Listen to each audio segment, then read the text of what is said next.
Well, it actually goes back very early. And the reason behind that is I was raised in a family that was passionate about education. And the reason I know they were passionate about education is that my parents bought those huge encyclopedia sets that you had to buy, 1 month at a time. And we had 2 of them. We had the Book of Knowledge and with the Encyclopedia Britannica. I grew up in what I consider a real ranch in North Dakota, meaning I didn't have any running water until I was 10 years old. But we had, in our family, we had this incredible thirst for knowledge and thirst for growing. And so that really set the stage for why I was interested in going on to university.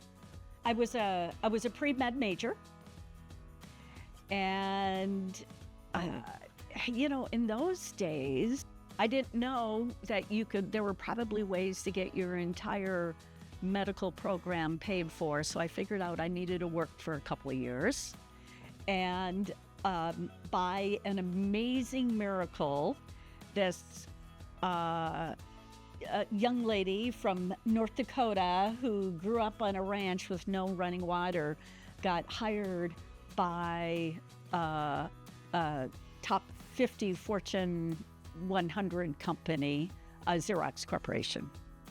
And so I was with Xerox Corporation in sales and sales management for 10 years. Then my husband and I ventured out into the medical device company. We were angel investors. Both of us eventually quit our Fortune 100 jobs and went to work to take that small startup company called Microtech Hearing Instruments. We did that for about 10 years before we sold it to a Goliath in the industry.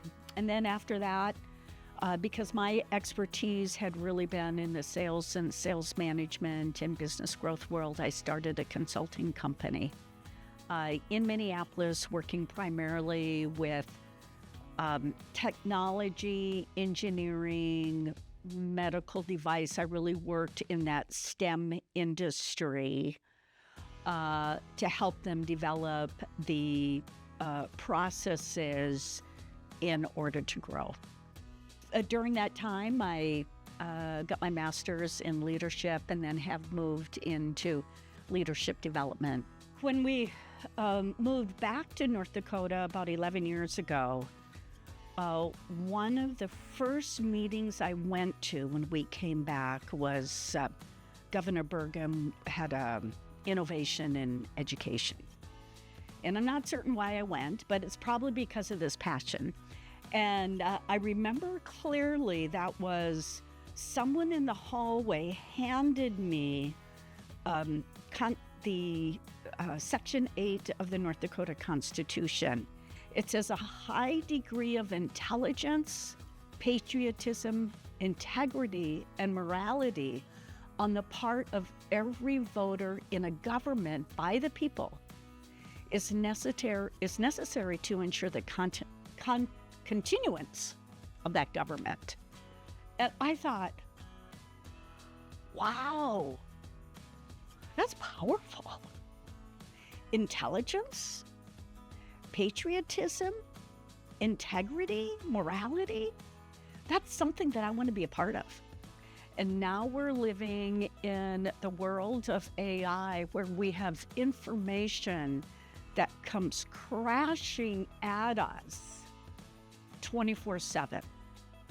And in the midst of all that torrent of information that's selling us on this idea and promoting this idea and trying to influence us, how do we empower students to be highly competent in this world. And at the same time, to have character, critical thinking skills, the emotional intelligence to be like humans, real humans, in the midst of all this technology that's happening. I've considered it an incredible privilege to serve on the state board that is at a leadership edge in the AI space, and at the same time having, I believe, just incredible presidents who have strong character, strong North Dakota values, and can help to form graduates that have both the competence and the character to handle the world ahead. I feel the most optimistic about the higher ed system in North Dakota, and believe because of our focus on the land, the focus on agriculture, our connection to the real world, that it gives us a better opportunity on how to deal and discern with what's happening in the AI world. When I put on my business hat, the other areas that I believe are also very important is efficiency. I'm very excited about the shared resource conversation that we're happening as higher ed continues to enter this extremely rocky world that's ahead for higher ed. That it's a high priority to continue to look at how we can be efficient with how we provide our services to the students and to the citizens of North Dakota.